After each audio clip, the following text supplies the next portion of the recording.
Hey, I'm Melissa Rose, Angela from Sleepaway Camp, and I just want you to know that you're watching Mr. Tony of the Dead.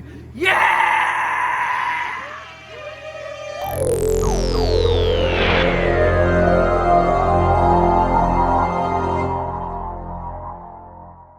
Hey everybody, what's going on? Mr. Tony of the Dead here, and I have another movie review for everybody out there. And this one's going to be on Demensiones Ocultas, also known as Don't Panic. This is from Vinegar Syndrome, and it's written and directed by Rubén Galindo Jr. This movie is about this guy named Michael. He just turned 17, had a big birthday party, and as the guests leave, his friends decide to have this ultimate birthday bash after everybody leaves. And what's better to, give somebody than a Ouija board? And right away, Michael doesn't want to do it. He's like, no, I said I wasn't going to play with Ouija boards anymore. And then his friend Tony, not me, said, well, what are you trying to stop being a kid? Just play it. Let's just do it. So he's like, fine, let's play it, Tony. And then they all play it, him and a couple of his friends, guys and girls, and they all play, and they're trying to summon somebody to talk to. They're asking the questions like normally, and apparently there's like this, they don't say it's a spirit guide, but it's a spirit guide named Virgil, and Tony's trying to contact Virgil, and then nothing really happens, but things kind of go sour right after that point. This is from 1987, and on the back it actually says it's a bonkers tribute to A Nightmare on Elm Street. I think that's funny, the word bonkers. But yeah, I kind of get that. The killer, they kind of make him up till kind of scarred up and everything. And then it's kind of interesting because the Ouija board, kind of possesses Michael and someone else, which I won't say who because I don't want to spoil it. But Michael, when it happens, when the other person is going off to go kill somebody, Michael can see it through his eyes, but he can't see. He only sees these visions. And his eyes get all red, and he just can't see what's in front of him. He's like, but he sees what the killer's seeing. So he's doing, he's like, I don't know what's going on, and he's seeing visions. And then he starts getting these messages from somebody through his TV. You'll see a head stick out the TV, but it's the static is there, but it's the form of a head sticking out, kind of like in the Nightmare on Elm Street where Freddy stuck his head out of the wall and looked down at her, at the girl.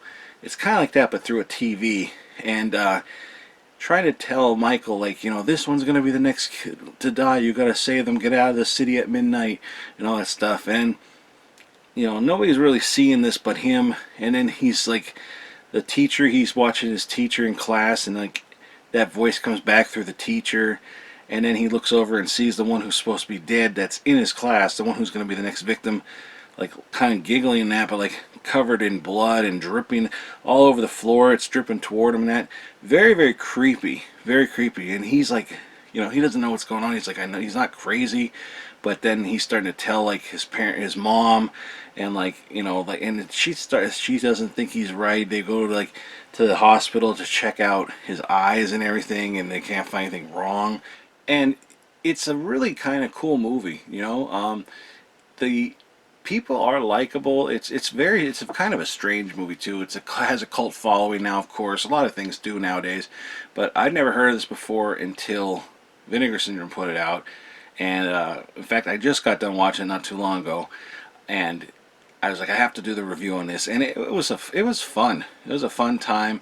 They even had these PJs on their website. Don't know if they're on there anymore, but I was like, what are these PJs from? And then it was from this movie, and then I was like, I have to watch this movie. If they're selling the PJs, I have to watch the movie. But yeah, it was a fun time.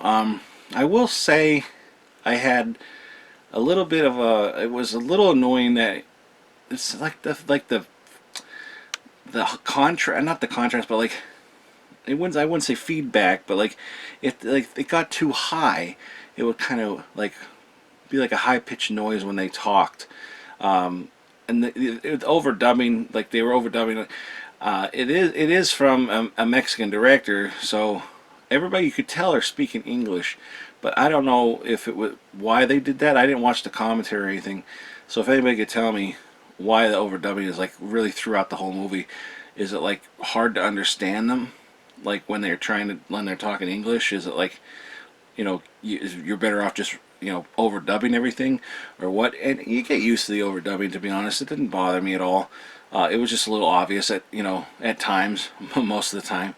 But other than that, I'd say that was probably the only issue I had, was the sound of when some people would talk too high. It would like kind of almost crackle in a way. It wasn't a crackle, but it was like just a high-pitched noise, almost like it shouldn't be there. If I had to say something else negative, I would probably say I would like to see the kills a little more. You saw some kills, cutting and all that stuff. The kills you did see were actually kind of cool, but there were some that like I wanted to see more. Not really a lot of off-screen kills or anything, but just like I just wanted more. I don't know why. I don't know. I mean, they're trying not to show you the killer, which is fine, like who the killer is.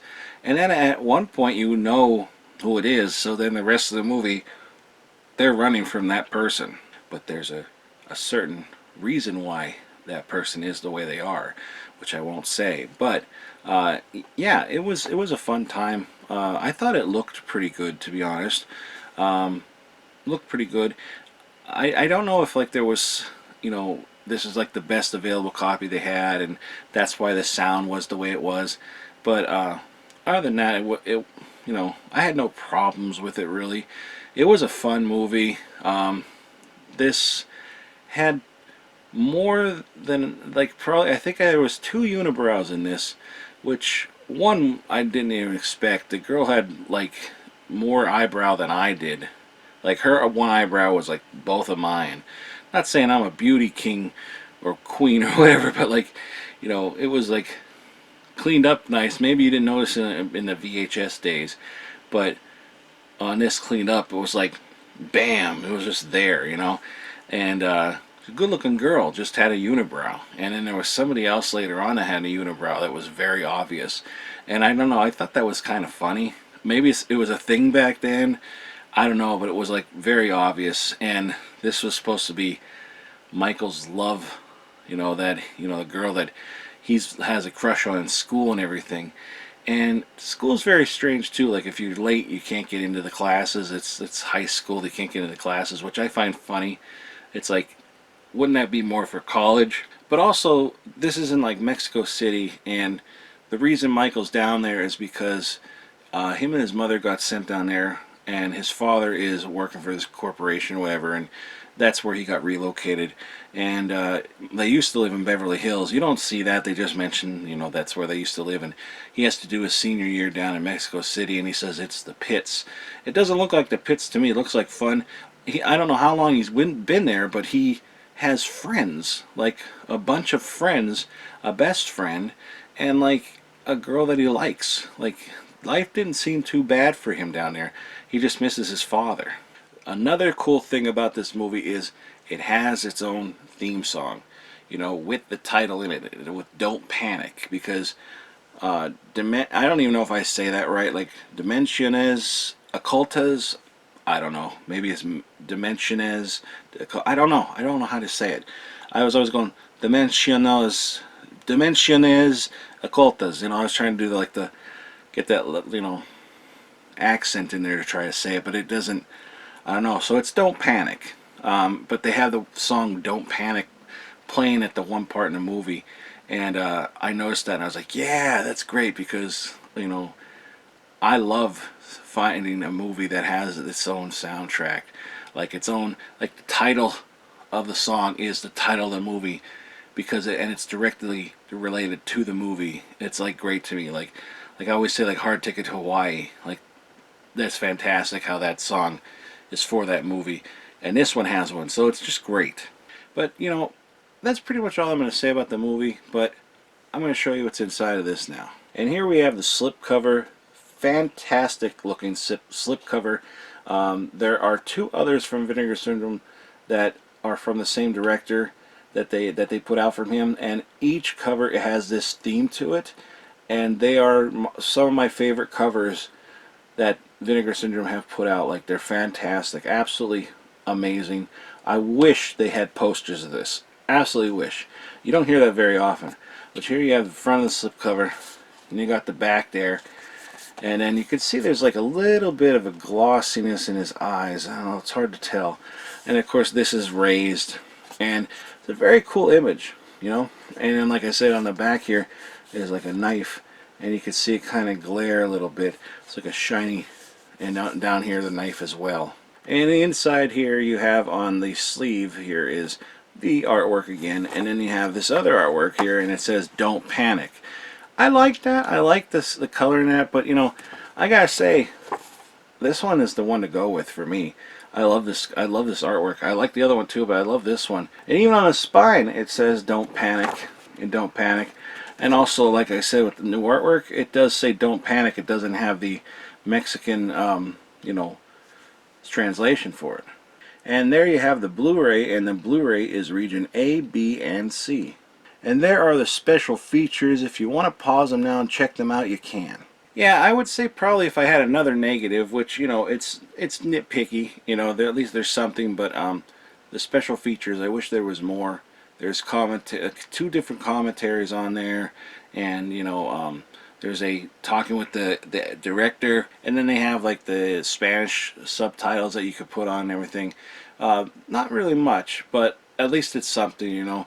You get something. I'd rather that than nothing, but you know, it is what it is. And the movie itself, though, I enjoyed it. I really liked it. It was like kind of cheesy, but it was a good time, and it kept you interested in what was going to happen. I don't know if I've honestly ever seen any other Mexican horror movies. If I did, it's escaped my mind, but this was a fantastic thing for Vinegar Syndrome to do, is to like get out of America and bring us some other, you know, another country, bring us their, you know, some horror movies from them. And when I heard about that, I was like, oh, that sounds cool. And then this one that came out, I was like, the cover alone was like, wow, that's amazing. And the movie is really good. I enjoyed it. I would definitely watch it again, and I can't fit into them now, but hopefully one day I'll lose enough weight, and hopefully they'll still have those PJs on the website, or I can find them somewhere, because I'll order them and I will wear them. I'll wear them on stream. I don't care, but you know, because they're fantastic. And it's funny too, because he's in those most of the movie. Like, I can understand, like, why would they sell them if he's only wearing them for like to bed one night, but he's running around the city in these at one point in time, and riding his like BMX bike, trying to like warn people. It's like really crazy, but like, you know, Michael riding around on his BMX with his bouncy curls, just going around trying to help people, and he's blind a lot of the times. Sometimes it's like he's blind, but he's like trying to, but he could see. It's weird. And then there's a scene where he's at dinner and he's going blind. He sees the killer is like looking at the table he's at, so he pulls out a gun, just starts firing around blind. It's like, what are you doing, Michael? You know. But it was a cool watch. I did enjoy it. I enjoyed it a lot. And the ending was nice. I guess you could say it was a nice ending, but sad. You know, I don't like the ending in a way, but there's nothing wrong with the ending. Let's say that. But yeah, and now I'm excited to watch the other two movies that Vinegar Syndrome put out from the same director. So yeah, I'm gonna get to them and possibly review those as well. The names are escaping me at the moment, but I do have them, and look for those in the future. I'll be checking those out. But yeah, if you're interested in this, like I said, I would say check it out. Definitely rewatchable, fun, cheesy, but not like bad cheese. You know, it's a good time. And yeah, I liked it a lot. So with that being said, give this video a thumbs up, hit the subscribe button, and follow me on any one of the social media links in the description box below. Check out the merch store. I got some new shirts in there, tote bags, and a lot of other things. And also, you know, if you want to check out the trailer for this, I'll have that in the link below in the description box. And you know, like I always say, Proceed with caution. It may contain spoilers. Well, that's it, everybody. Thanks for watching, and talk to y'all later. Bye.